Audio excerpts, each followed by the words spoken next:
Well, folks, pack it all up. It is all going to zero. Everything's going to zero. Cards, comics, the world, everything except for ammunition, those 20-gallon buckets of food that last like 150 years, and bunkers. Those are going to the moon. Everything else, straight to zero. When Mickey Mantle 52 tops are doing 50% drops, pack it up, pack it in. But we're not beginning. It's over. It is over. Day late on this one. This happened over the weekend. I had the PSA video I wanted to get out yesterday. So I'm sure there's been a handful of videos done about this. But a PSA 8 mantle sold. And by the way, what is going on, YouTube people? Over the weekend. $1 million drop. The same exact copy of the card sold in 2021 for a little over $2 million. Sold for a little over $1 million this time around. Once again, exact same cert number, everything.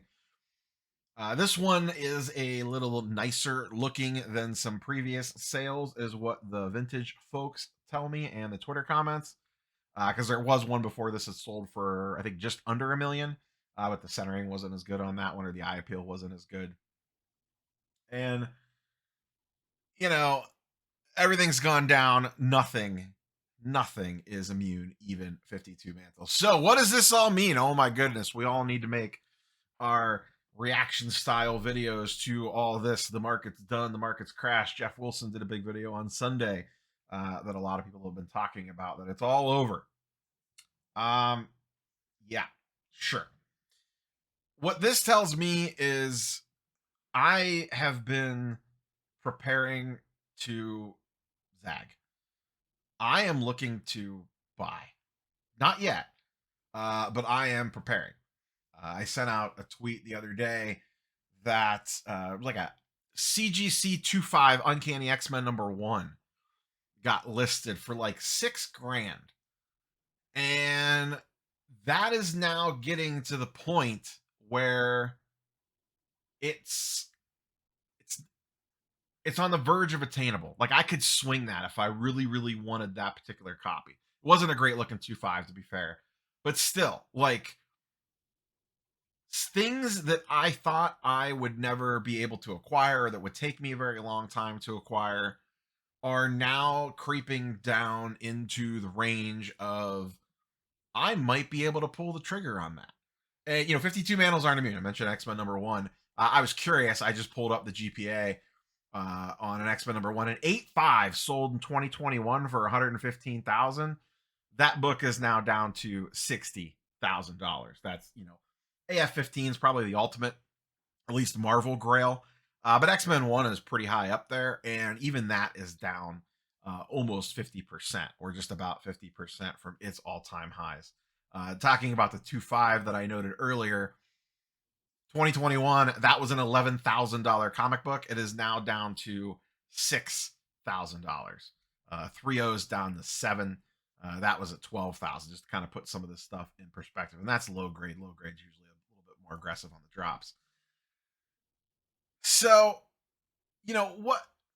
That's my overall take on this. Isn't the doom and gloom that the sky is falling and the world is ending. Collectibles are still going to be collectibles, and buy. It's cliche to say buy the stuff that you love, but it's, to me, the next evolution of that is buy the things that you probably couldn't afford before because you might be able to now. That's my take on this. I am looking at some key things that have evaded my collection, or that I thought would never be attainable, and I'm putting them on my radar. And I'm not saying I'm running to buy these things out today, but some save searches have been made. I am beginning to pay more and more attention to, I'll go back to X-Men 1 again. I am paying closer attention to what those are getting priced at when they're getting posted on, Instagrails or Elite Comics or on eBay, or watching auctions specifically. And really, that is the true angle, is auctions. You can find some real solid prices on auctions. Buy it now's best offers. Most people are overpriced. It just is. Most people are not willing to sell at a loss. They're trying to get even on it, even though that thing will never sell, whatever it is, a card, a comic, a sealed video game, a VHS, a starting lineup, doesn't make a difference. Bins and buy it nows our best offers are just sitting at extreme prices. Just like when we walk around a card show. You walk around a card show, someone's at $400 on a card. The last three comps are $250, and there's a $300 buy it now sitting on eBay, and they're at $500 firm. So you have to really wait out auctions. The key right now, if you are trying to go after something, in my opinion, is patience. Patience. There's no need to FOMO right now. Let things come to you. And guess what? You might pull the trigger too early. Maybe I get an X-Men #1 and a 2.5, and I find a really good deal for one. It's in a copy that I like for $5K. That's $1,000 discount over what it has been going for. And maybe I buy that at Christmas time for $5K. Someone needs to offload it because of Christmas bills, whatever. And I swoop in and grab it. Maybe in April, it's $4K. On something like that, I don't care. I am not buying something like that to sit on it for 3 months and then flip it for quick tendies. Something like that I buy in a downward swinging market, I don't care if I don't hit the exact bottom.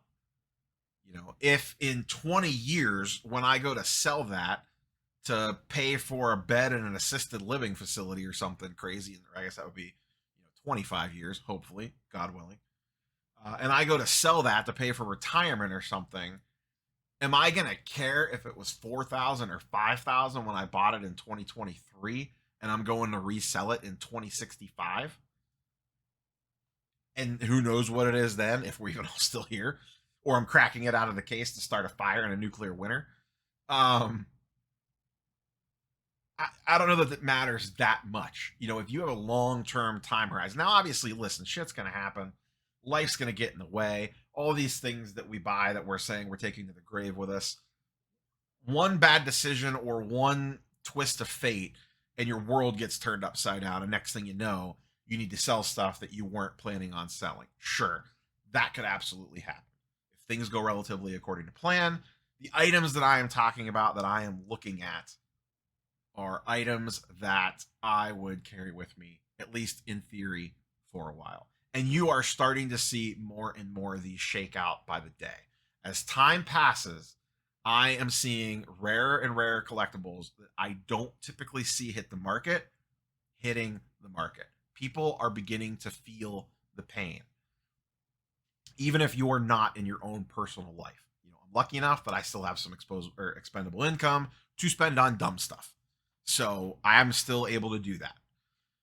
I'll give another example. This popped up the other day. I linked to a couple of these eBay listings. There were some 2015 Star Wars Masterworks autos of Carrie Fisher, Mark Hamill, and James Earl Jones.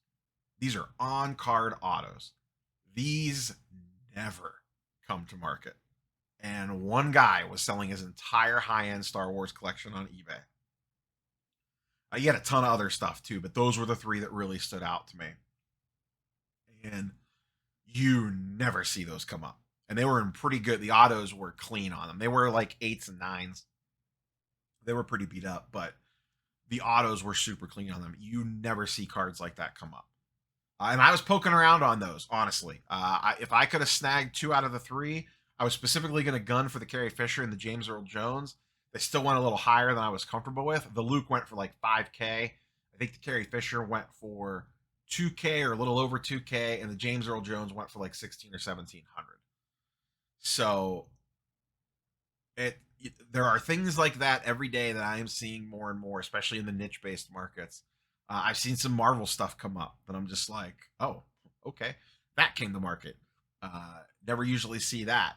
I am seeing bigger and bigger comic books and vintage sports cards and rare 90s stuff coming to market than I have in the last 2 years, as people are looking to exit or they need cash or whatever the case might be.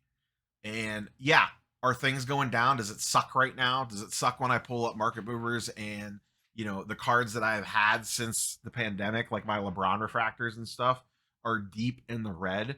Does it suck when I pull up my sealed wax and I'm, clinging to green? I'm in the green still, but not like a ton, maybe like 10% into the green on my sealed wax hoard. And some of that stuff's in the deep red, not all of it. Some of it's very much in the green, but some of it is very much in the red. Some of like the most modern Pokemon sets are, I paid $100 a box for some Pokemon boosters and they're down to like $80. Does that stuff suck? Yes. But most of the stuff that I have now aren't things that I'm looking to sell anytime soon unless life throws a curve at me. And then I kind of have an idea, even sitting here today, I have an idea of what I would work through kind of in order, not necessarily to the individual card or comic book or whatever, but just the general theme of I would probably sell these items off first if I needed to.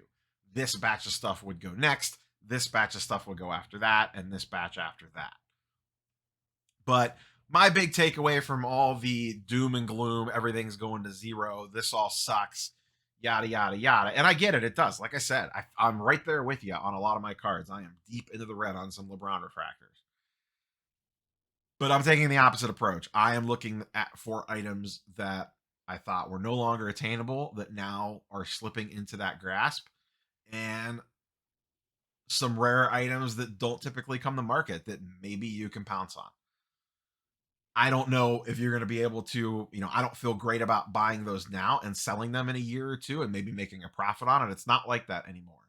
But I'm talking about things that I truly want to add to my, whether you want to call it a collection, a long-term portfolio, whatever it is, those are the types of things that I am looking at now, both in sealed wax, comics, and cards.